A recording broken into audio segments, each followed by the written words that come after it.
clients, all the traders. दोस्तों आइए एक बार फिर से हम लोग शुरू करते हैं आज का हमारा एक बहुत ही बेहतरीन थर्ड डे का सेशन।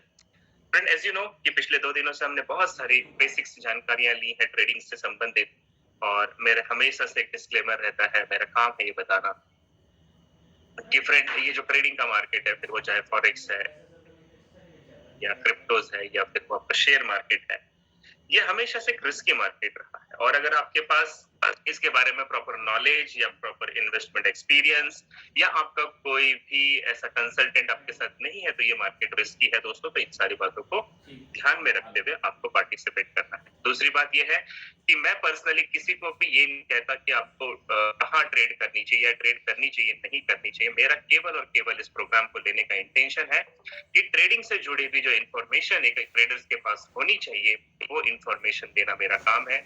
मैं किसी भी ब्रोकर के लिए, किसी भी आईबीएस के लिए या किसी भी तरीके का कोई काम नहीं करता। दोस्तों, मैं जो आपको प्योरली जो ट्रेनिंग दे रहा हूँ, ये नेशनल स्टॉक एक्सचेंज के अंतर्गत जो एनएससी की वेबसाइट है, जो हमारे भारत सरकार के अंतर्गत फॉरेक्स नाम का जो करेंसी ट्रेडिंग का जो column USD INR, euro INR, GBP INR, JPY INR, इनसे संबंधित करेंसी ट्रेडिंग की मैं आपको जानकारी देता हूँ। लेकिन साथ ही साथ बीच बीच में मैं आपको पूरे वर्ल्ड की भी जानकारी दूंगा, क्योंकि बहुत जरूरी होता है जिस मार्केट में हम काम कर रहे हैं उस मार्केट के एंटायर बैकग्राउंड को समझने में दोस्तों, तब जाके आप अच्छा डिसीजन ले सकते हैं। तो चलिए, ये थोड़ा सा मेरी तरफ से एक डिस्क्लेमर था और अब हम आगे का सेशन शुरू करते हैं। तो दोस्तों, जैसे आप जानते हैं कि कल हमने बात की थी कि मेजर करेंसीज क्या होती हैं, क्रॉस करेंसीज क्या होती हैं, अदर करेंसीज क्या होती हैं, इसको हमने देखा। उसके बाद हमने ये देखा कि किसी भी ट्रेडिंग पेयर में अगर जो करेंसी का पेयर है, जैसे यूरो यूएसडी है, तो इसमें जो पहली करेंसी होती है उसे बेस कहा जाता है, दूसरी होती है उससे हम कोट करेंसी कहते हैं। तो ये हमने सीखा था। उसी के साथ साथ हमने ये भी देखा था कि मेजर करेंसी वो होती है जिसके अंदर यूएसडी प्रेजेंट होता है, क्रॉस करेंसी वो होती है जिसमें यूएसडी प्रेजेंट नहीं होता है। और उन दोनों को छोड़ के, मेजर और क्रॉस को छोड़ के जो बाकी करेंसीज आती हैं उन्हें हम अदर करेंसीज में रखते हैं दोस्तों। इसी के साथ साथ हमने कल बहुत सारी बातें की थी कुछ शब्दों के ऊपर, जैसे हमने पिप क्या होता है और पिप को कैसे कैलकुलेट किया जाता है। उसके बाद हमने बात की थी ऑर्डर बुक्स क्या होते हैं, ऑर्डर बुक को कैसे कैलकुलेट किया जाता है। उसके साथ ही साथ लीवरेज की हमने आपसे बात की थी। लीवरेज क्या होता है, लीवरेज क्या हमारे लिए बेनिफिशियल है या नुकसानदायक है, इस पे भी हमने बातें की थी। कुछ प्रश्नों का उत्तर भी हमने दिया था। साथ ही साथ हमने ये भी देखा था कि बिड प्राइस क्या होता है, जिस समय हम किसी भी ट्रेड को सेल करते हैं और वो जो ट्रेडिंग के वक्त जो प्राइस होती है उसे बिड प्राइस कहते हैं। या फिर हम किसी भी करेंसी को बाय करते हैं तो बाइंग के वक्त जो प्राइस होती है उसे आस्क प्राइस कहते हैं दोस्तों। तो बिड प्राइस और आस्क प्राइस एक अलग अलग प्राइस होती है, दोनों के बीच में थोड़ा डिफरेंस होता है। और ये जो दोनों के बीच में डिफरेंस होता है, इसी हम स्प्रेड कहते हैं। हमने इसके बारे में भी डिटेल में बात की थी। इक्विटी का है, आपके अकाउंट में रखा हुआ आपका पैसा इक्विटी है। बैलेंस क्या होता है, आप जितना प्रॉफिट और लॉस बनाने के बाद आपको जो फिगर नजर आती है वो बैलेंस में नजर आता है। आप जब ट्रेड करने बैठते हैं तो मार्केट में करंट जो प्राइस है उसे हम स्पॉट प्राइस कहते हैं। उसके बाद आपको मैंने इस एग्जांपल से सिखाया था कि डेसिमल पॉइंट के बाद चौथी जो फिगर है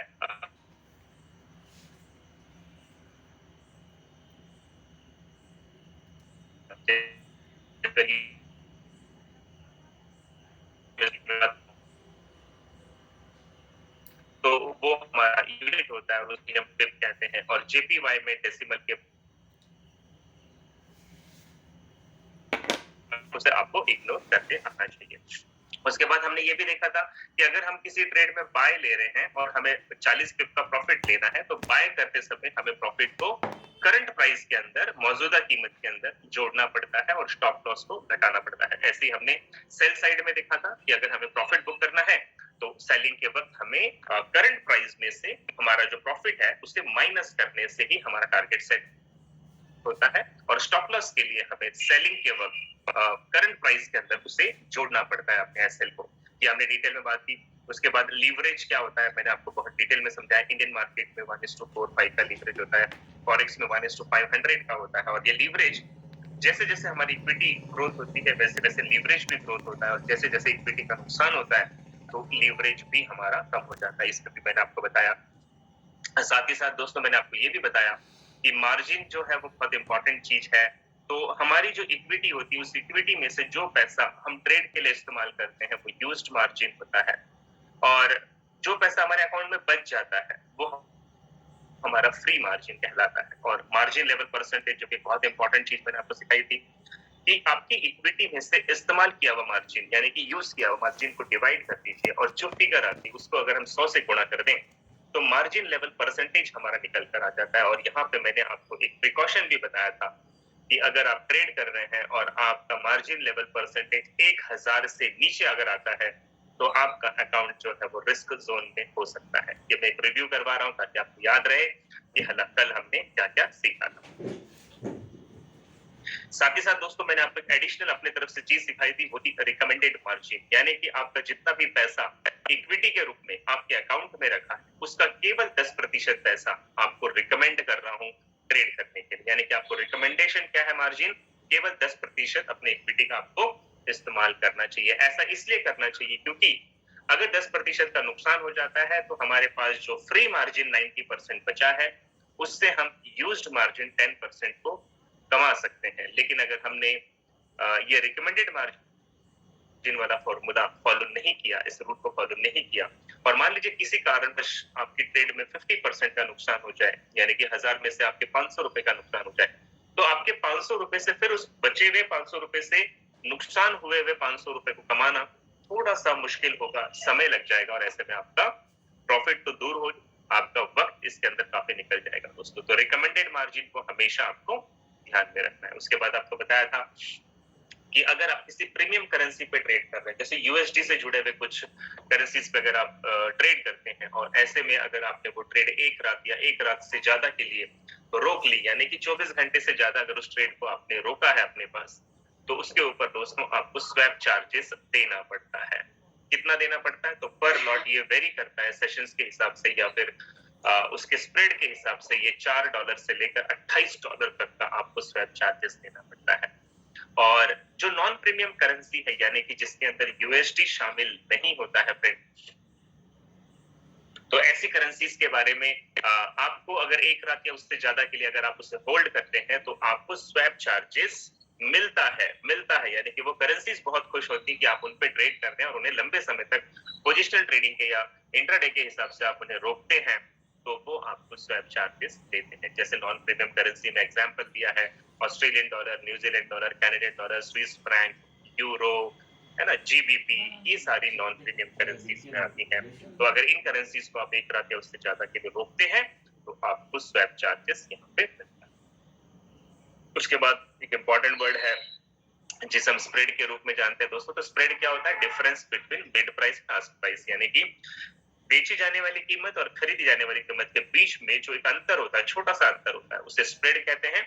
और ये वो स्प्रेड है जो आपका ब्रोकर या उनके साथ जो एलपी काम करते हैं ये उनको एक इनकम के रूप में मिलता है दोस्तों। उसके बाद हमने इक्विटी और बैलेंस कॉलम को कैसे देखना है इसके बारे में भी हमने बात की थी कि मार्जिन जो होता है उसे इक्विटी भी कहा जाता है कई बार, यानी कि आपका जो रियल पैसा आपके अकाउंट में रखा है वो आपकी इक्विटी है और एक तरह से वो मार्जिन भी कहलाता है। लेकिन मार्जिन अलग से क्यों समझना जरूरी है? क्योंकि हमें इसमें 3 तरीके के मार्जिन सिखाए जाते हैं। जैसे ये वाला एग्जांपल में आपको बताया था कि अगर आपकी इक्विटी $5000 की है और आपने $200 का इस्तेमाल कर लिया तो ये $200 आपका यूज्ड मार्जिन हो गया। अब उसके बाद जो 4800 बचा है ये आपका दोस्तों फ्री मार्जिन होता है।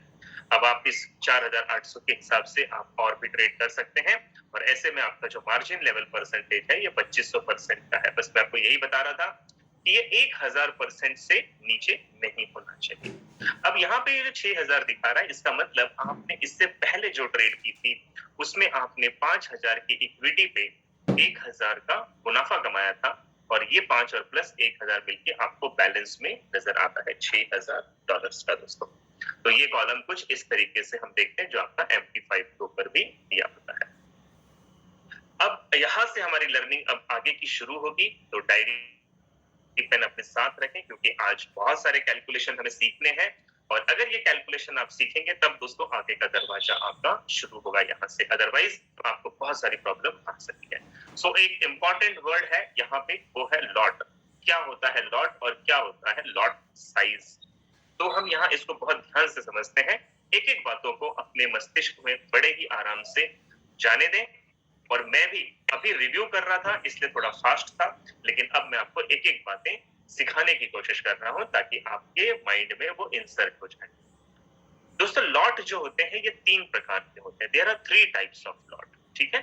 नंबर 1 माइक्रो लॉट कहा जाता है, नंबर 2 मिनी लॉट कहा जाता है और नंबर 3 स्टैंडर्ड लॉट कहा जाता है। तो क्या होता है माइक्रो, मिनी और स्टैंडर्ड, आइए इसे थोड़ा सा गहराई में समझते हैं। दोस्तों माइक्रो लॉट का मतलब होता है ये सबसे छोटा लॉट। लॉट मतलब आप अपनी इक्विटी से कितना पैसा ट्रेड में लगाना चाहते हैं, तो वो एक लॉट के रूप में कैलकुलेट किया जाता है। मैं आपको डीप में समझाऊंगा। अभी ये समझिए कि माइक्रो लॉट क्या होता है। माइक्रो लॉट का मतलब है इसके अंदर 1000 यूनिट्स होते हैं, यानी कि 1000 इकाइयां होती हैं।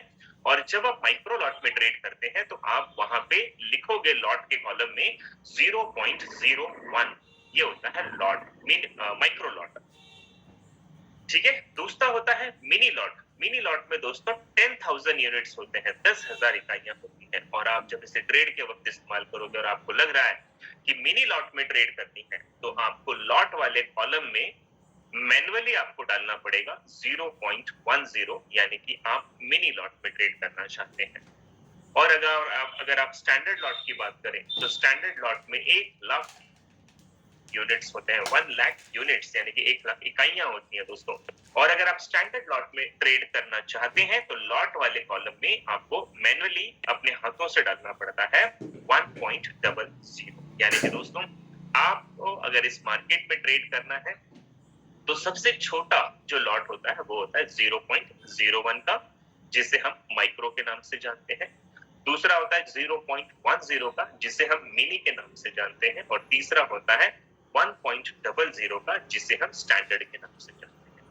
अब आइए देखते हैं कि माइक्रो लॉट में अगर हम ट्रेड करते हैं तो भारतीय पैसों के अनुसार हमारे कितना पैसा ट्रेड में लग जाएगा, या मिनी लॉट में कितना लगेगा, या स्टैंडर्ड में कितना।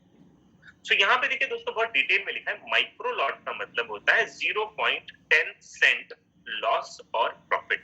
इसका मतलब क्या हुआ, जिस तरीके से दोस्तों $1 की कीमत टेंटेटिवली मान लीजिए 80 रुपए की है, तो यानी $1 80 रुपए का है, तो 10 सेंट यानी कि $1 का 10वां हिस्सा हुआ। तो अगर इंडियन रुपीस के हिसाब से बात करें 80 रुपीस का डॉलर आता है, और उसके 10 सेंट यानी 10वें भाग की बात करें तो लगभग 8 रुपए होते हैं। जैसे हमारे इंडियन 100 रुपीस में 10 रुपया जो है वो उसका 10वां भाग है, 10 टाइम्स छोटा होता है, 100 से 10वां भाग है।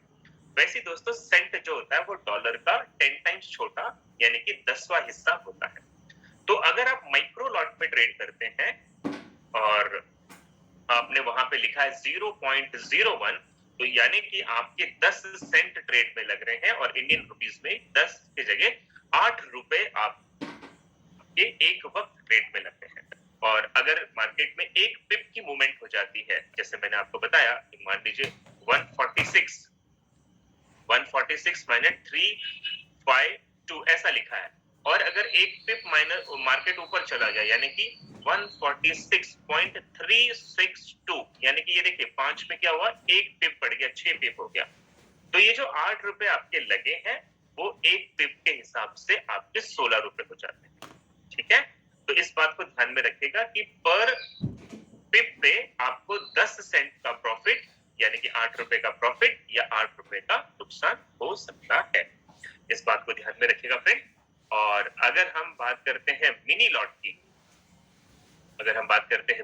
की, तो यानी कि एक पिप के मूवमेंट पे या तो आपको $1 का प्रॉफिट या $1 का नुकसान होता है। यानी कि अब बात सेंट की नहीं हो रही फ्रेंड, अब बात हो रही है डॉलर्स में। यानी कि जब आप मार्केट में कोई ट्रेड लेते हैं और लॉट के कॉलम में लिखते हैं 0.10, तो इसका मतलब अगर मार्केट एक पिप भी मूवमेंट करेगा तो आपको $1 का प्रॉफिट या $1 का लॉस हो सकता है। और ऐसे में $1 का मतलब हुआ आप 80 रुपए ट्रेड में लगा रखे हैं आपने, और अगर मार्केट प्लस एक पिप होगा तो आपको प्रॉफिट 80 रुपए के हिसाब से जाएगा। अगर लॉस एक पिप का जाता है मार्केट, आपकी प्रेडिक्शन गलत होती है, तो आपको लॉस भी 80 रुपए के हिसाब से ही होता है। तो इस बात को ध्यान से समझेंगे। और तीसरा होता है स्टैंडर्ड लॉट। स्टैंडर्ड लॉट हम कैसे लिखते हैं, हम इसे लिखते हैं 1.00, यानी कि यहाँ पे अगर एक पिप का प्रॉफिट या लॉस होता है तो आपके अकाउंट में $10 आएंगे या $10 आपके अकाउंट से जाएंगे। सो बड़ी सिंपल भाषा में बता दो दोस्तों, अगर आप माइक्रो लॉट में ट्रेड करते हैं तो 8 रुपए पर पिप आपको मूवमेंट मिलेगी, फिर वो प्रॉफिट है या लॉस है जो भी है। अगर आप मिनी लॉट में ट्रेड करते हैं तो आपको 80 रुपए पर पिप, आज के रेट की बात कर रहा हूँ, 80 रुपए पर पिप के हिसाब से प्रॉफिट लॉस होगा। और अगर आप स्टैंडर्ड लॉट में ट्रेड करते हैं यानी कि $10 की बात आ गई तो 800 रुपए आपको एक पिप के मूवमेंट पे प्रॉफिट होगा या एक पिप के मूवमेंट पे लॉस हो सकता है। As simple as it is, जो आपको मैं इंडियन करेंसी में बता रहा हूं। अब यहाँ पे एक चीज और आती है कि क्या 0.01 की ही ट्रेड ले सकते हैं, 0.10 ले सकते हैं, या ये तीन ही ट्रेड ले सकते हैं? ऐसा नहीं है दोस्तों। 0.01 से लेकर 0.09 तक आप कोई भी लॉट लगाए, ये माइक्रो लॉट कहे जाते हैं।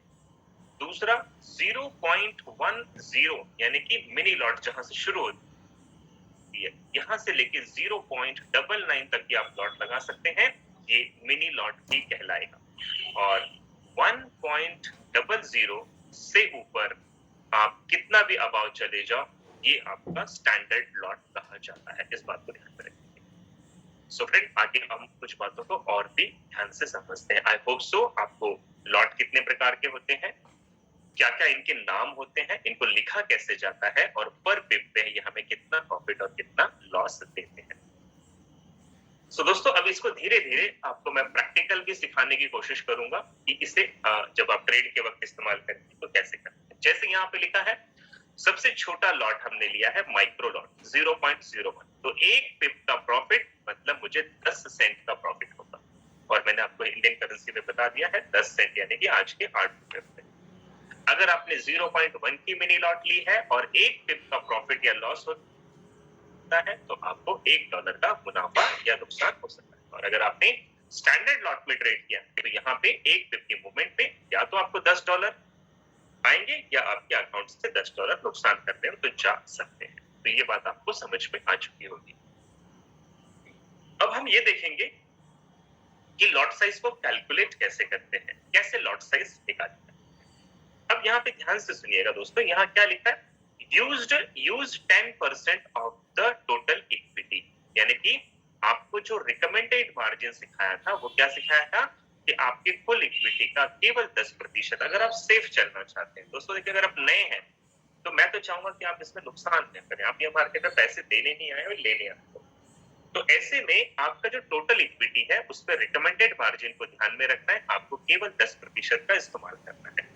अब उदाहरण ले लेते हैं कि आपके अकाउंट में $1000 है, ठीक है, आपने $1000 का अकाउंट खोला, तो 10% के हिसाब से आप केवल $100 का इस्तेमाल करेंगे।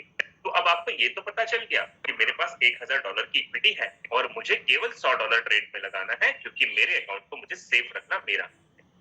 तो ऐसे में अब ये $100 को हम लॉट में कैसे कन्वर्ट करेंगे, ये तो हमें नहीं पता।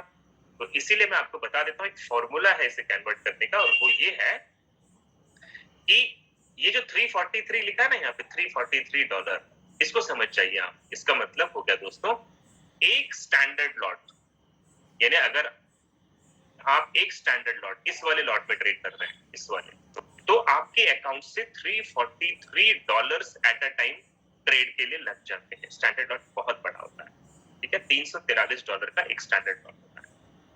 अब ऐसे में अगर आपको $100 की ट्रेड लेनी है तो आपको क्या करना पड़ेगा, $100 को यानी कि 100 को डिवाइडेड बाय 343 करना पड़ेगा, और 100 में से 343 जैसे आप डिवाइड करोगे तो आपका जो आंसर आएगा वो आएगा 0.29 का, जो यहाँ पे लिखा हुआ आप देख रहे हो। तो आपकी लॉट साइज आ गई यहाँ पे 0.29 की, इसे राउंड ऑफ कर दीजिए 0.30 भी हम इसे कह सकते हैं। तो दोस्तों यहाँ पे सिंपल है, आपको आपके पास इक्विटी जो है वो $1000 है, रिकमेंडेड मार्जिन है आपका 10%, यानी कि आप इस्तेमाल करेंगे केवल $100। तो $100 को लॉट में कन्वर्ट करने के लिए 100 को 343 से डिवाइड कर देंगे, भाग दे देंगे, आंसर जो निकल कर आएगा ये हो गया मेरा लॉट साइज। अब ध्यान से सुनिएगा, आपकी लॉट साइज क्या निकल कर आ गई, 0.30 की। अब आप चाहो तो 0.30 की एक ट्रेड ले सकते हैं, आपका केवल $100 की ट्रेड में लगेगा, 90% आपका पैसा, अगर आप लॉस नहीं कर रहे हैं तो वो बचा देगा। अगर आप चाहें तो इसी के अंदर आप 0.10 की 3 ट्रेड लगा सकते हैं, आपका फिगर उतना ही जाएगा। आप चाहो 0.05 की आप ऐसी 6 ट्रेड लगा दो, आपके ऊपर है। या आप चाहो तो 0.01 सबसे छोटा माइक्रो लॉट आप 30 ट्रेड लगा दो। आप सभी का टोटल मार के देखो, ये 0.30 ही आएगा। यानी कि आपको एक ट्रेड लेनी है या आपको 10 ट्रेड लेनी है, या आपको डिसाइड करना होगा। और आपको ये 10% रिकमेंडेड मार्जिन के अंदर ही खेलना होगा। एक बार मैं आपको फिर से रिपीट करवा देता हूं फ्रेंड, कि लॉट साइज निकालने के लिए जितने डॉलर आपको ट्रेड पे लेने हैं, फॉर एग्जांपल आपको $50 ट्रेड पे लेने हैं, तो 50 में आप 343 को डिवाइड कर देंगे, आपका आंसर शायद 0.15 का आ जाएगा। तो ये हो जाएगा आपका लॉट साइज। तो लॉट कैसे कैलकुलेट किया जाता है? सिंपल फॉर्मूला, जितनी डॉलर्स की ट्रेड लेनी है उसको 343 से डिवाइड कर दें, जो आंसर निकल कर आया वो आपका लॉट हो गया। ठीक है, इसके बारे में और भी बात करें।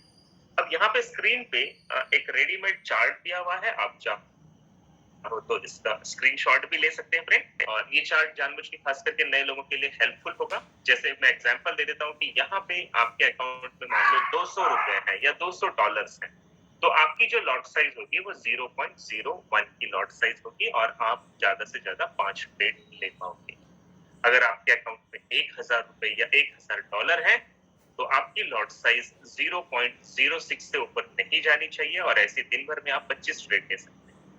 वैसे अगर आपका अकाउंट $10,000 का है तब जाके आप एक स्टैंडर्ड लॉट की ट्रेड लेंगे और आप एक ट्रेड के बाद जब तक एक ट्रेड कटेगी नहीं दूसरी नहीं ले सकते। तो ऐसे आप $10,000 में करीब करीब 250 ट्रेड्स को भी लगा सकते हैं। तो आप इसका स्क्रीनशॉट ले सकते हैं और मैं तो कहूंगा इस पर डिपेंड मत रहिए, जो फॉर्मूला मैंने आपको सिखाया आप उसके ऊपर काम कर सकते हैं। अब कुछ यहाँ पे एग्जाम्पल्स हैं, मैं कोशिश करता हूँ कुछ मैं करके दिखाऊं और कुछ मैं आपसे करवा के लेना चाहूंगा। और अभी आप लोग अपने डायरी पेन के साथ रेडी हो जाएं, क्योंकि मैं इंतजार करूंगा आपके आंसर्स का। तो पहला सवाल आपके लिए होमवर्क नहीं है, ये क्लास वर्क है जो हमें अभी करना है। और मेरा पहला सवाल ये है कि आपके अकाउंट में कुल इक्विटी है 2400 की। ठीक है, आप इसे डॉलर्स में मानते रहिए, मैं खाली 2400 कहूंगा। आपकी कुल इक्विटी है 2400 की और आपने इस्तेमाल कर लिया है उसमें से 200 का। ट्रेड के लिए आप यूज कर चुके हैं, तो आपका ये जो 200 हुआ ये यूज्ड मार्जिन हो गया। ठीक है, जो आपने इस्तेमाल किया। अब बचा कितना है? फ्री मार्जिन कितना है आपका? $2200 का। और आपको फॉर्मूला क्या बताया था? एक स्टैंडर्ड लॉट यानी कि $343। तो दोस्तों अब यहाँ पे आपको ध्यान क्या देना है, आपकी इक्विटी 2400 की है और इस 2400 की इक्विटी के हिसाब से अगर हम रिकमेंडेड मार्जिन की बात करें तो हम केवल 10% का ही इस्तेमाल करेंगे। ठीक है, तो 2400 का 10% हो जाएगा दोस्तों $240। अब ये 240 में आप यहाँ देखिए, आपने 200 तो इस्तेमाल कर लिया, यानी कि 240 में ऑलरेडी 200 आप यूज कर चुके हैं। तो आपके पास अब ट्रेड के लिए पैसा कितना बचा है? $40। वैसे आपके पास पूरे पैसे बचे हैं दोस्तों, लेकिन रिकमेंडेड मार्जिन के हिसाब से अब आपके पास केवल $40 बचा है और आपको इस $40 को अभी ट्रेड के लिए इस्तेमाल करना है। तो आपको क्या करना होगा? 40 डिवाइडेड बाय 343। ठीक है, और जैसे ही आप डिवाइड करेंगे तो आपका जो आंसर निकल कर आएगा वो आंसर होगा आपका लॉट साइज। तो मैं यहाँ पे 1 मिनट का वेट कर रहा हूँ। ये देखा जाए तो मैंने ही सॉल्व कर दिया, बस आपको कैलकुलेट करके बताना है कि $40 अगर मुझे ट्रेड में लेने हैं तो 343 से डिवाइड करके जो आंसर आएगा वो हो जाएगा मेरा लॉट साइज। आप इसको निकालिए। जिनको समझ में नहीं आया एक बार ध्यान से समझिएगा, फिर से बता रहा हूँ। आपकी कुल जो इक्विटी है 2400 की है, आपने उसमें से यूज मार्जिन कितना किया है? 200 का किया है। तो आपका फ्री मार्जिन कितना बचा, यानी पैसे कितने बच गए? 2200। ठीक है, अब बात हुई थी रिकमेंडेड मार्जिन की, यानी कितना पैसा ट्रेड में लेना है। तो आपको कुल इक्विटी का केवल 10% ट्रेड में लेना है, यानी कि 2400 का अगर 10% की बात करें तो आप 240 का ट्रेड ले सकते हैं। लेकिन उसमें से अगर आप देखें तो 200 का तो इस्तेमाल पहले ही आप कर चुके हैं, तो आपके पास बचा कितना है? 40।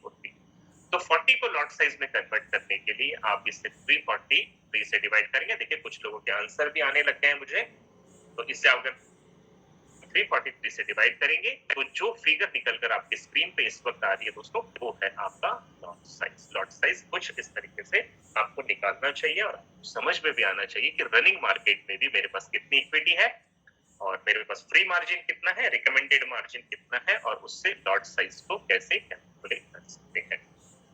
जिन लोगों ने अभी भी नहीं किया है, आप अपना फटाफट कैलकुलेट करें और चैट बॉक्स में मुझे रिप्लाई दें, और मेरे हिसाब से ये आंसर होगा 0.11 का, यानी कि आप इसको राउंड ऑफ कर दें 0.10, तो आप एक मिनी लॉट और लगा सकते हैं, जबकि आपने पहले से ही 200 का इस्तेमाल कर रखा है, आपके पास केवल $40 बचे हैं, तो आप एक मिनी लॉट का ट्रेड 0.10 की लॉट साइज लगा सकते हैं। जिन लोगों ने भी आंसर दिया, एब्सोल्युटली राइट, वेरी गुड, बहुत सही किया आप लोगों ने। जिन्होंने नहीं दिया वो थोड़ा सा समझिएगा इसे कैसे किया जाता है। फिर मुझे बहुत सारे लोगों ने बोला सर पिप को थोड़ा सा और ठीक से समझाएं, तो आइए एक बार हम इसे भी वापस से कवर कर लेते हैं, फिर आगे बढ़ेंगे। उदाहरण ले लेते हैं दोस्तों कि एनएससी के अंतर्गत ले सकते हैं, तो मैंने एग्जांपल यूरो यूएसडी का ही लिया है। लॉट साइज हमने कैलकुलेट कर ली और मेरी इक्विटी ज्यादा थी, तो मैंने 0.50 का ट्रेड लेने का डिसाइड किया, तो मेरी लॉट साइज यहाँ पे आ चुकी है। अब मैं जो ट्रेड कर रहा हूँ दोस्तों वो यूरो यूएसडी पे है, और मुझे लगता है कि मार्केट अब बाय साइड में जाना चाहिए, ऐसा मेरा एनालिसिस है, मेरा ये प्रेडिक्शन है दोस्तों। करंट जो प्राइस चल रही है वो चल रही है 1.28930। तो कल आपको बताया था दोस्तों, अगर आपको बाय करना है और मुझे लगता है कि मार्केट 30 पिप तक ऊपर जरूर जाएगा, तो देखिए यहाँ पे टीपी लिखा है 30 पिप, और मुझे ये भी लगता है कि अगर मेरा प्रेडिक्शन गलत हुआ तो मैं 20 पिप तक का स्टॉप लॉस लेने के लिए तैयार हूँ। ठीक है, तो मैं स्टॉप लॉस यहाँ पे 20 पिप का रखूंगा। अब कल आपको सिखाया था फ्रेंड कि अगर आप बाय करना चाहते हैं तो टीपी जो है वो आपको करंट प्राइस में जोड़नी पड़ेगी। जैसे यहाँ पे करंट प्राइस था 1.28930, और टीपी जो है आप यहाँ पे 30 रखिए, 30 रखिए, तो ये लास्ट वाला जो फिगर है ये पिपेट है, इसे हमें छोड़ देना है, इसे हम कंसीडर नहीं करेंगे। और यहाँ पे आप देखें 93 में अगर हम 30 को जोड़ दें तो ये फिगर हो जाती है 1.29230। तो ये देखिए 1.2923 और पिपेट यहाँ पे छोड़ दिया है 0, ये हमारा टीपी सेट हो गया। अब टीपी तो हमने लगा दिया, बाय में टीपी क्या किया हमने, प्लस कर दिया। तो अब बाय में स्टॉप लॉस हम क्या करते हैं, बाय में स्टॉप लॉस हम माइनस करते हैं दोस्तों। तो अभी करंट प्राइस है 1.28930, देखिए यहाँ पे लिखा है 1.28930, और ऐसे में 20 पिप हमें माइनस करना है स्टॉप लॉस लगाने के लिए। तो लास्ट की फिगर पिपेट है, इसे हम छोड़ देंगे। 93 में से आप यहाँ देखिए 20 को हमने निकाल दिया, तो नीचे बच गए 73, यानी हमारा स्टॉप लॉस क्या हुआ 1.28730, ये हमारा स्टॉप लॉस हुआ। तो जिन लोगों को कल ये नहीं समझ में आ रहा था कि टिप एक कैलकुलेशन फिर से बताएं, तो आप इसका स्क्रीनशॉट ले लें और इस बात को मोटा मोटी हाईलाइट कर लें कि बाय में जो टीपी है ये करंट प्राइस में जोड़ी जाती है, और स्टॉप लॉस जो होता है वो करंट प्राइस में घटाया जाता है। इस चीज को ध्यान से रखेंगे, और ठीक इसका उल्टा सेलिंग साइड में होता है।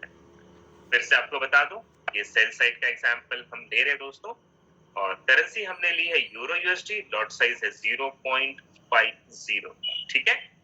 और अब हम ट्रेड में सेल करना चाहते हैं, और आप में से नए लोगों को कंफ्यूज होगा सर बाय में भी प्रॉफिट सेल में भी प्रॉफिट। तो कल ही मैंने आपको फर्स्ट डे मैंने आपको एग्जांपल बताया था कि जब मैंने बैंक वाले को यूरो दिए तब भी उसने 2% कमाया, और जब उसने मुझसे यूरो मुझे दिए थे तब भी उसने 2% कमाया था। यानी कि दोस्तों जब भी उसने करेंसी का आदान प्रदान किया हर बार उसने 2% कमाया। वैसे ही यहाँ पे बाय में भी हम पैसा कमा सकते हैं, और मार्केट अगर वो करेंसी अच्छा परफॉर्म नहीं कर रही है, वो करेंसी नीचे गिर रही है, तो हम सेलिंग में भी पैसा कमाते हैं।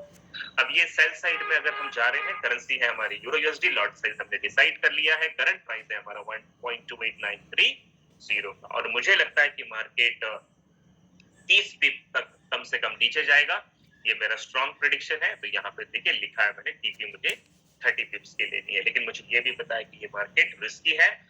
अगर ये गलती से मेरे प्रेडिक्शन को रॉन्ग कर दे और ये बाय की तरफ चले जाए तो मेरा अकाउंट सेफ हो, इसीलिए मैं उसमें स्टॉप लॉस लगाऊंगा 20 पिप। ये दोस्तों एक्चुअली 1:2 के हिसाब से लगाना चाहिए। अगर आपने 30 पिप का टीपी रखा है तो कम से कम 15 पिप का स्टॉप लॉस जरूर होना चाहिए। ठीक है, तो एक रैंडम में यहाँ पे एग्जाम्पल। अब यहाँ पे आप क्या कर रहे थे, सेल कर रहे थे, सेल में करंट प्राइस आपने लिख दिया। तो आपका जो टीपी 30 पिप लगाना है, आप यहाँ देखिए करंट प्राइस था 1.28930, और यहाँ देखिए माइनस आपने किया है 30 पिप्स को, तो लास्ट वाला पिपेट छोड़ दिया, और ये 93 में से अगर आपने 30 निकाल दिए तो आपका टीपी हो गया 1.28630, यहाँ का आंसर आ गया। और तो इसमें क्या ध्यान रखना है, सेलिंग के वक्त हमारा टीपी जो है वो माइनस होता है, और स्टॉप लॉस हमारा यहाँ पे ऐड किया जाता है, प्लस होता है। तो स्टॉप लॉस कितना है, 20 पिप का। करंट प्राइस देखिए 1.28930 है, तो हमने यहाँ लिख दिया 1.28930, पिपेट को छोड़ दिया। अब 93 में हमने 20 जोड़ दिया है, प्लस करके, यहाँ प्लस का निशान है, तो आंसर आ गया 1.29130। तो सेलिंग साइड में स्टॉप लॉस प्लस होता है और टीपी माइनस होता है, जबकि बाइंग साइड में उल्टा होता है, टीपी प्लस होता है और स्टॉप लॉस माइनस होता है करंट प्राइस से। तो आई होप सो दोस्तों, लॉट कैसे निकाली जाती है, पिप कैसे निकाला जाता है, एक एक बातें मैंने आपको बहुत डीपली जाके समझाई। सो फ्रेंड, अब थोड़ा सा आपका होमवर्क करने का समय आ गया है, रिवीजन का टाइम आ गया है।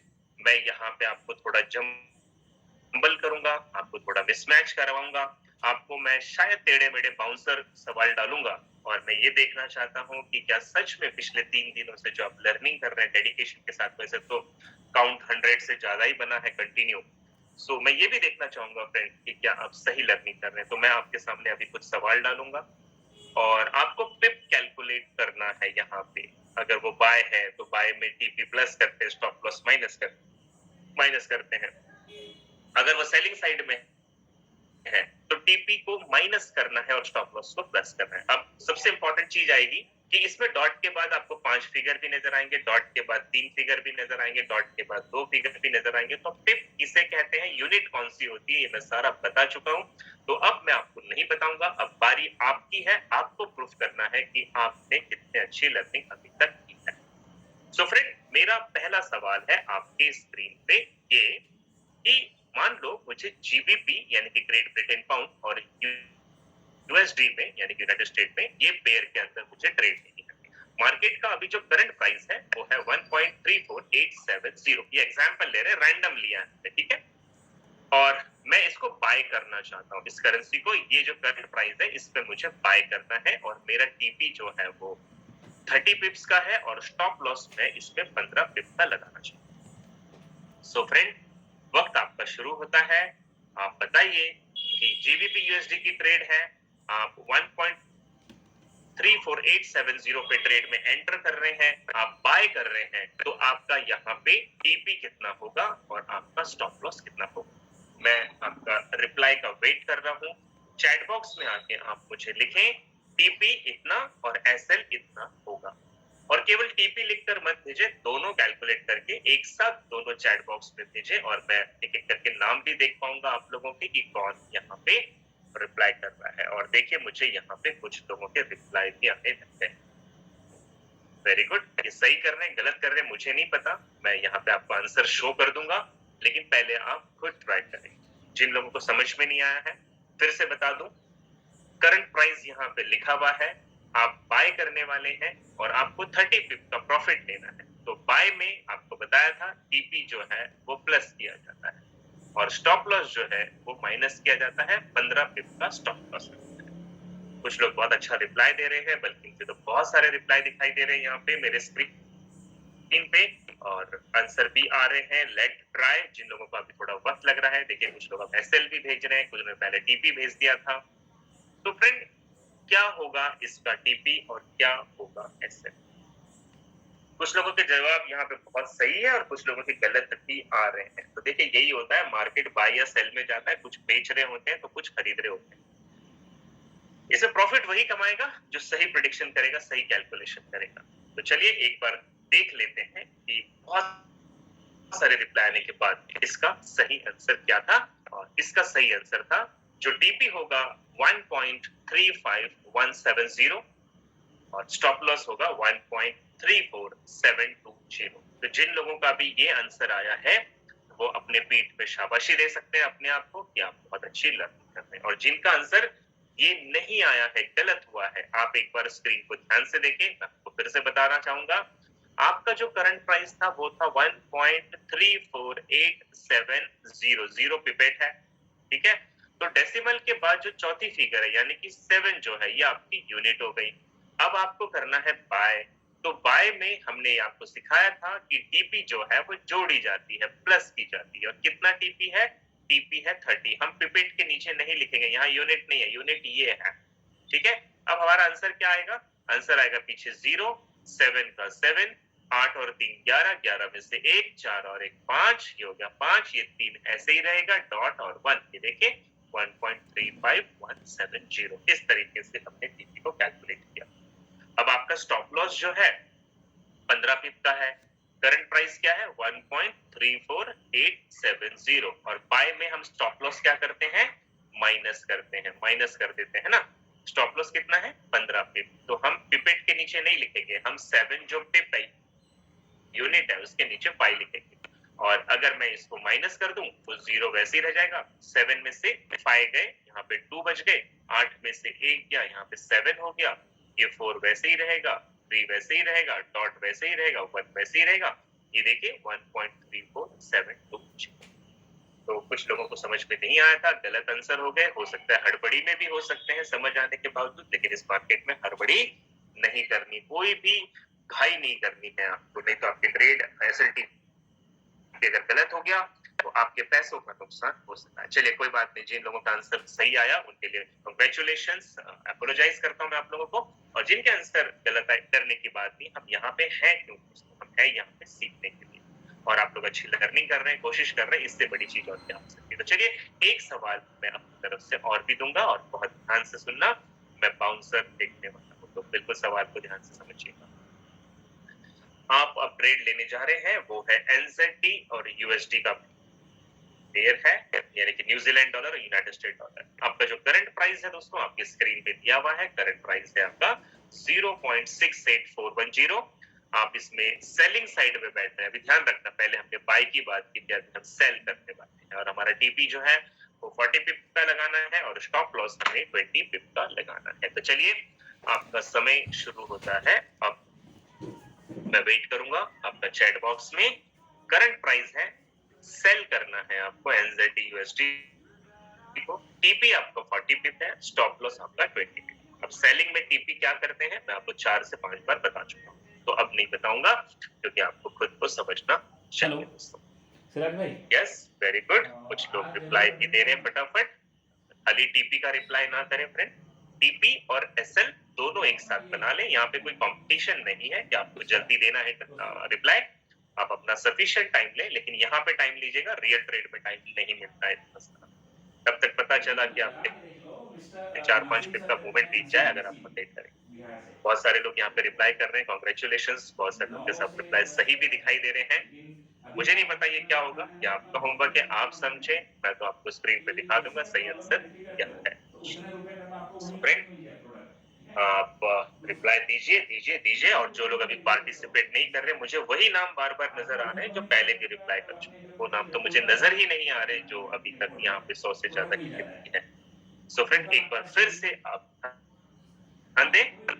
Yes, come on, I am waiting waiting. मैं आपको पूरा मौका दे रहा हूँ कि आप सही तरीके से अपने रिप्लाई को दे।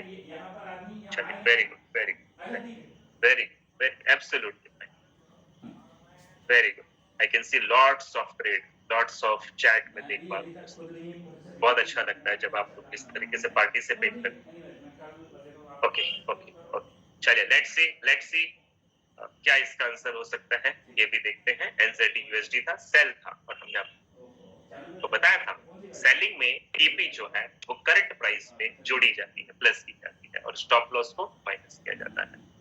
तो आपका सही आंसर है टीपी जो है वो है आपका 0.68010। ये जिनका भी आंसर आया कांग्रेचुलेट करता हूं मैं उन सभी को। और स्टॉप लॉस है 0.68610। ये आंसर जिनका आया उनको भी कांग्रेचुलेट करता हूं। लेकिन अभी भी कुछ लोगों की गलतियां हुई है। मुझे नहीं पता, स्कूल में अगर गणित में गलतियां कर रहे थे तो वहां नंबर कटते हैं, लेकिन यहाँ गणित में अगर गलती करोगे तो पैसा कटेगा आपका। तो मर्जी आपकी, पैसा कटवाएं या सही लर्निंग करें। अगर अभी आपको फिर से समझ में नहीं आया, मैं एक आखिरी बार और बता दूंगा कि आप एनजेडी यूएसडी की ट्रेड ले रहे हैं, करंट प्राइस है 0.68410 और आप जाना चाहते हैं सेल साइड में, आपको लगता है मार्केट सेल होगा। तो दोस्तों ऐसे में जो टीपी है 40 पिप का, यहाँ पे हम 40 लिखेंगे और टीपी आपका माइनस हो जाएगा, ठीक है। पिपेट के नीचे हम कुछ नहीं लिखेंगे, पिपेट 0 का 0, 1 में से 0 गया 1, 4 में से 4 गया 0, 8 ऐसे ही आ जाएगा, 6 ऐसे ही आ जाएगा, डॉट है 0। ये देखिए आपका आंसर 0.68010। इस तरीके से हमने टीपी निकाला। तो बहुत आसान है, इससे बिल्कुल कंफ्यूज ना हो जो लोग गलतियां कर रहे हैं। और चूंकि हम सेल साइड में बैठे हैं, तो हमारा जो अभी करंट प्राइस है 0.68410। अब इसमें हमें स्टॉप लॉस लगाना है, और स्टॉप लॉस कितना लगाना है, 20 पिप का। तो सेल में स्टॉप लॉस क्या होता है, प्लस हो जाता है, बाय से उठा चलता है। पिपेट 0 का 0, 1 का 1, 4 और 2 यहाँ पे 6 हो गया, 8 ऐसे ही आ जाएगा, 6 भी आ जाएगा, डॉट होगा 0, 0.68610 ये हमारा स्टॉप लॉस हो गया और ये हमारा टीपी हो गया। तो फ्रेंड कुछ इस तरीके से जिन्होंने भी आंसर निकाले हैं, एब्सोल्युटली कांग्रेचुलेशंस करता हूं सभी को। और अभी भी जिनकी गलतियां हो रही हैं, प्लीज प्लीज प्लीज गलतियों दोहराएं नहीं दोस्तों, गलतियों से सीखें ताकि आपको आगे प्रॉब्लम नहीं आनी चाहिए, ठीक है। No problem. एक मौका और दे दो, लेकिन मैं फिर से याद दिला दूं, एक मौका और दे रहा हूं, लेकिन अब थोड़ा सा जंपलिंग करूंगा, आप समझिएगा ये क्या है। अब यहाँ पे मैं आपको ट्रेड दे रहा हूं NZD JPY की, यानी कि न्यूजीलैंड डॉलर और जापानीज यान का पेयर है। करंट प्राइस है 78.710, ये आपका करंट प्राइस है दोस्तों। और ऐसे में आपको बाय की ट्रेड लेनी है। आपको फिर से बताया बाय में क्या करना चाहिए, अब रिपीट नहीं करूंगा। सो टीपी जो है आपका 20 पिप है और स्टॉप लॉस आपका 10 पिप है। अब आपका वेट कर रहा हूं, आप कैलकुलेट करें और मुझे बताएं कि NZD JPY की ट्रेड है 78.710, करंट प्राइस है। आप बाय करने वाले हैं, 20 पिप का प्रॉफिट और 10 पिप का स्टॉप लॉस आपको लगना है। चलिए, waiting for your chat. Okay okay okay, let's see reply आने लगे हैं।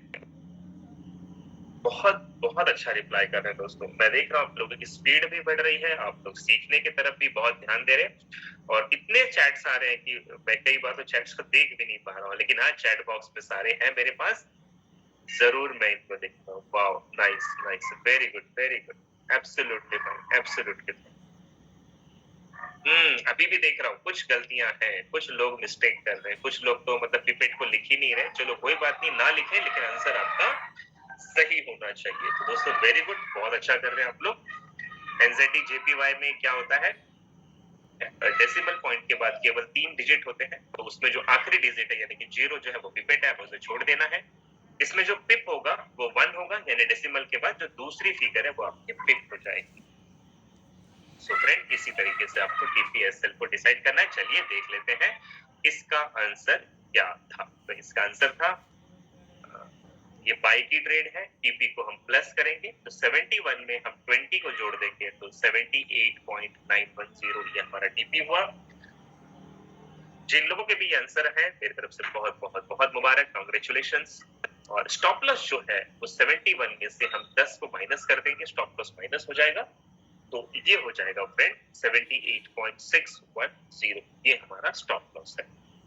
सो बहुत बहुत सही, जिन लोगों ने बहुत सही जवाब दिए दोनों के, कांग्रेचुलेशंस। आप उस कगार पे आ गए हैं जहां पे आपको TPSL लगाना आ गया है, आपको कैलकुलेट करने आ गए हैं, आपको लॉट साइज निकालने आ गया है।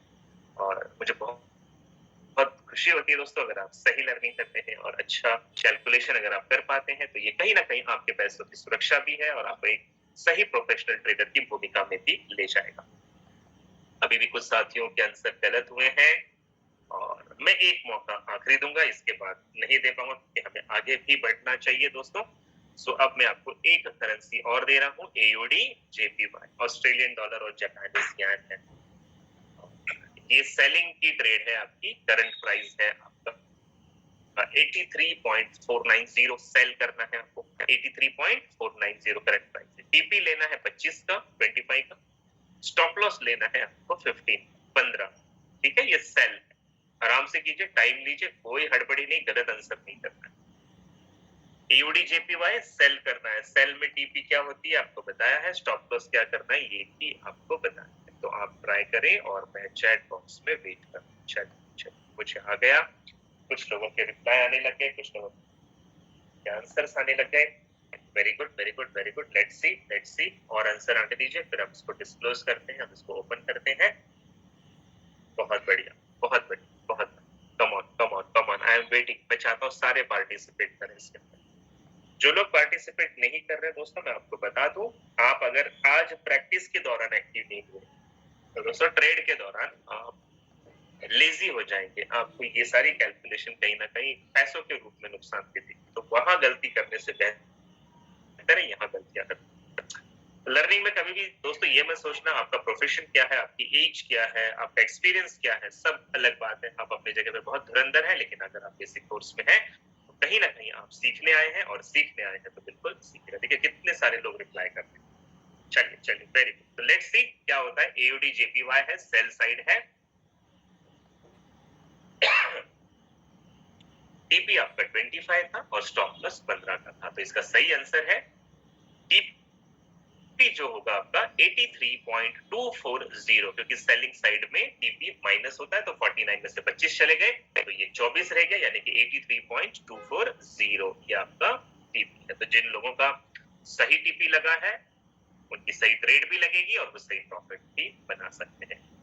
और स्टॉप लॉस जो है सेलिंग साइड में ऐड किया जाता है आपको पिप्स के अंदर, तो 49 में हम 15 जोड़ देंगे तो स्टॉप लॉस हो जाएगा 83.640, ये आपका स्टॉप लॉस है। कांग्रेचुलेट करता हूँ, बहुत सारे लोगों ने बहुत अच्छा रिप्लाई दिया और बहुत सारे लोगों ने बहुत अच्छा पार्टिसिपेशन भी किया। सो ये कुछ रिवीजन जरूरी होते हैं ताकि आपको परफेक्ट बनाया जाए। अगर मैं सिखा के निकल जाऊं और मैं आपसे करवाऊं नहीं ये सारी चीजें, तो पॉसिबिलिटीज है कि बहुत सारे लोग कंफ्यूज रहेंगे और वो बाद में पूछ नहीं पाएंगे और उनका कोई भी मतलब नहीं कर पाएगा। तो आई होप सो आपने इस रिवीजन सेशन को एंजॉय किया है और पूरे मस्ती के साथ इसके अंदर आपने अपना योगदान दिया है। और मैं धन्यवाद करना चाहूंगा सभी लोगों को जिन्होंने चैट बॉक्स में बहुत सारे रिप्लाई दिए। मेरा चैट बॉक्स ऑलमोस्ट फुल हो चुका है दोस्तों। चलिए अब थोड़ा सा और आगे बढ़ते हैं। अब दोस्तों थोड़े से इस मार्केट के अंदर हम प्रोफेशनल ट्रेडर की तरफ जा रहे हैं कि कैसे एक बड़े बड़े ट्रेडर्स काम करते हैं, इस बारे में हम सीखेंगे। सो फ्रेंड, ये जो मार्केट है ये एक पिरामिड की तरह मार्केट होता है। पिरामिड आप सभी को पता है पिरामिड का शेप कैसा होता है।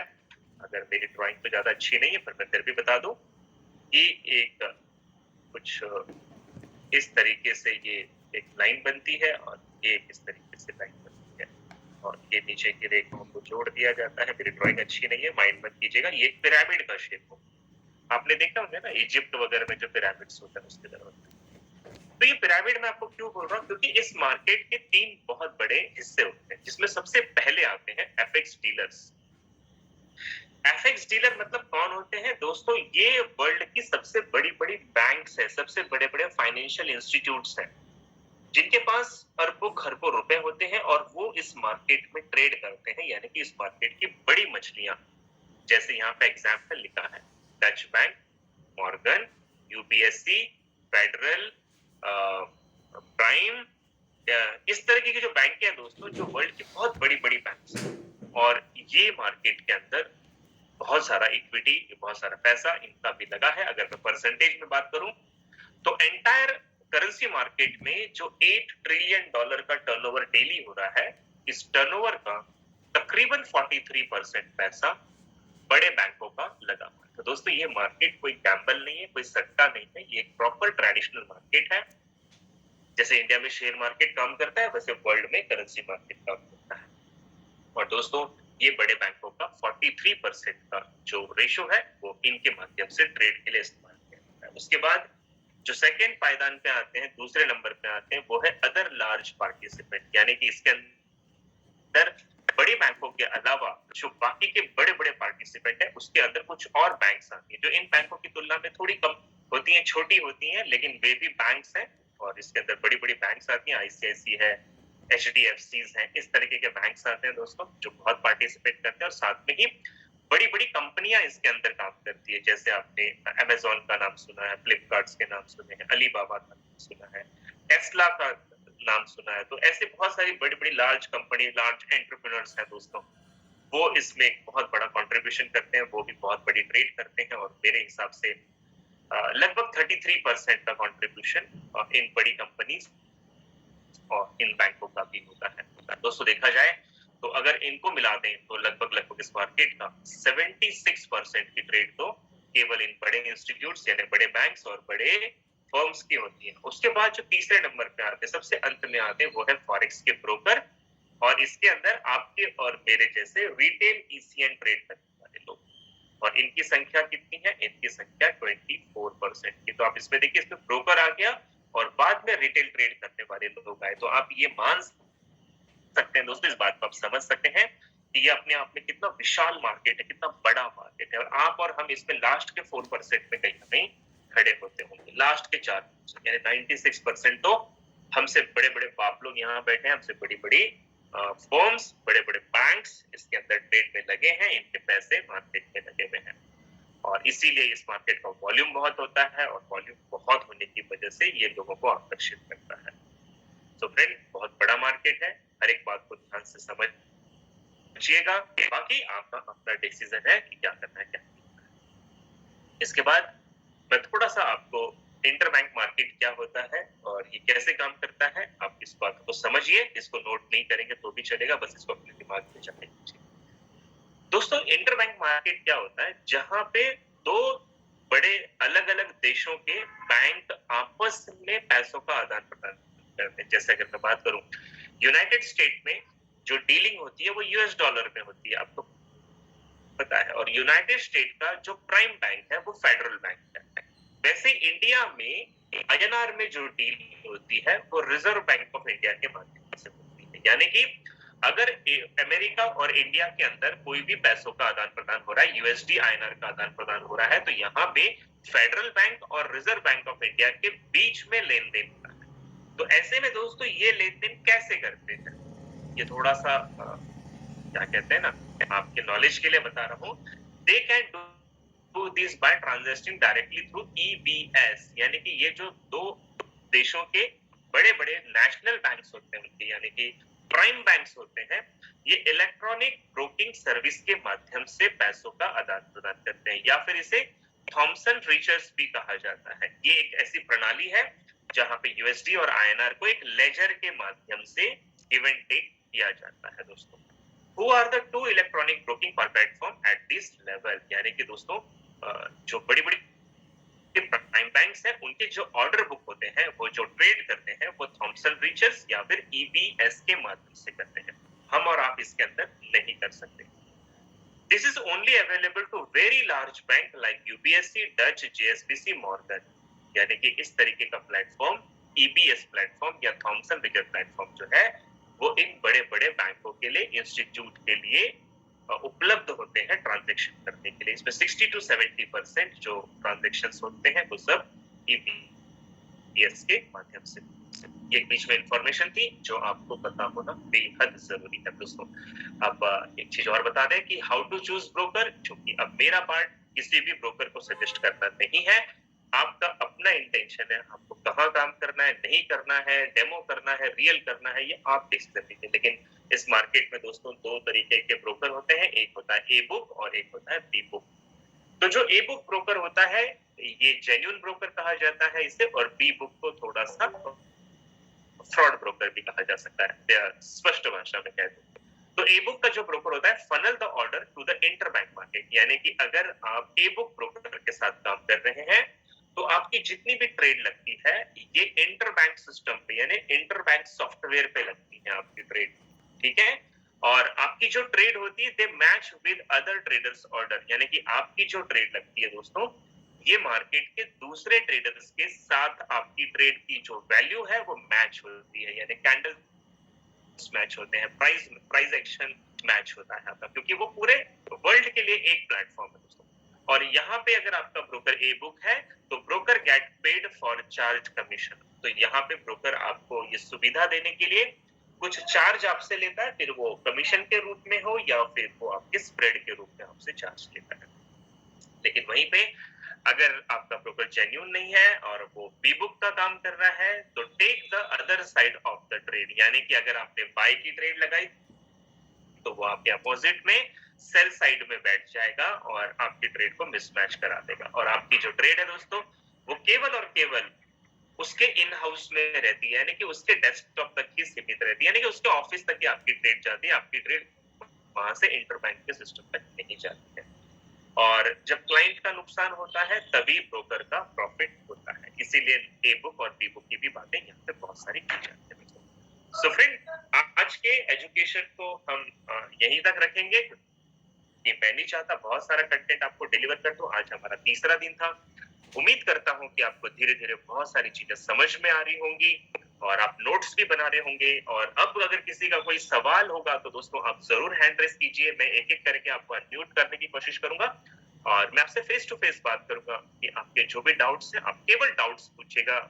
इसके अलावा एजुकेशन के अलावा बाहर की कोई भी चीज ना पूछे। जैसे ब्रोकर कौन है ये बता दो, ये सब मैं बिल्कुल भी नहीं बताता, ना मैं करता हूँ काम, मैं किसी के लिए काम नहीं करता, केवल और केवल ट्रेनिंग पर्पस से आपके सामने। सो फ्रेंड, अब आप एक एक करके हैंड रेस कर सकते हैं अगर आपके कोई सवाल है, और अगर आपके सवाल नहीं है तो आप चैट बॉक्स में मुझे लिख सकते हैं कि आज का सेशन आपको कैसा लगा, क्या ये एजुकेशन पूरा आपको फ्रूटफुल लगता है। और अगर लगता है फ्रेंड्स तो आप यहाँ पे ट्रेड्स ले सकते हैं।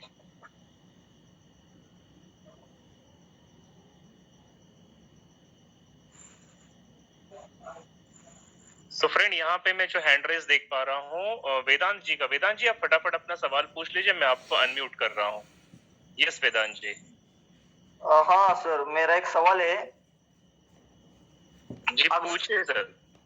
हाँ, $200 का अगर हमारा अकाउंट है तो उसमें हम ज्यादा से ज्यादा कितना लॉस सह सकते हैं? जैसे कि अगर $200 का अकाउंट है तो $20 तक हम अकाउंट सह सकते हैं। अगर समझो अगर हमें पता नहीं और ज्यादा लॉस हो गया, $50-60 का लॉस हो गया, तो हम वॉश आउट हो सकते हैं ना? तो उसके $200 के हिसाब से कितना लॉस हम सह सकते हैं? सर देखिए, प्रॉफिट और लॉस का एक रेशियो रखना होता है कि अगर जैसे इसको रिस्क एंड रिवॉर्ड रेशियो भी कहते हैं। अगर आप 10% का प्रॉफिट चाहते हैं, यानी कि मान लीजिए अगर आप $20 का प्रॉफिट चाहते हैं 10% का, तो आपको 10% का लॉस की भी तैयारी रखनी चाहिए। और अगर आपका $200 का अकाउंट है और एक दिन में अगर आप $20 गवा देते हैं तो आपको आगे ट्रेड नहीं लेनी चाहिए, आपको रुक जाना चाहिए, ठीक से एनालिसिस करना चाहिए और तब जाके ट्रेड लेनी चाहिए आपको।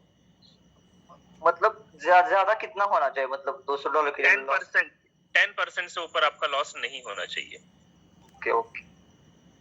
इसके बाद मुझे सुहास जी का हाथ दिख रहा है। सुहास जी, मैं आपको अनम्यूट कर रहा हूँ, जल्दी जल्दी अपना सवाल पूछ लीजिए, हमारा एडवांस कोर्स है।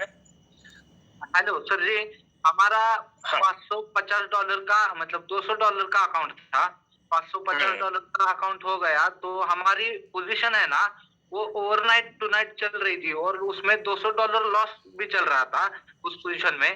तो बाद में 2 दिन बाद हमने देखा तो वो $200 लॉस में से ये $150 प्रॉफिट में चली गई थी वो पोजीशन।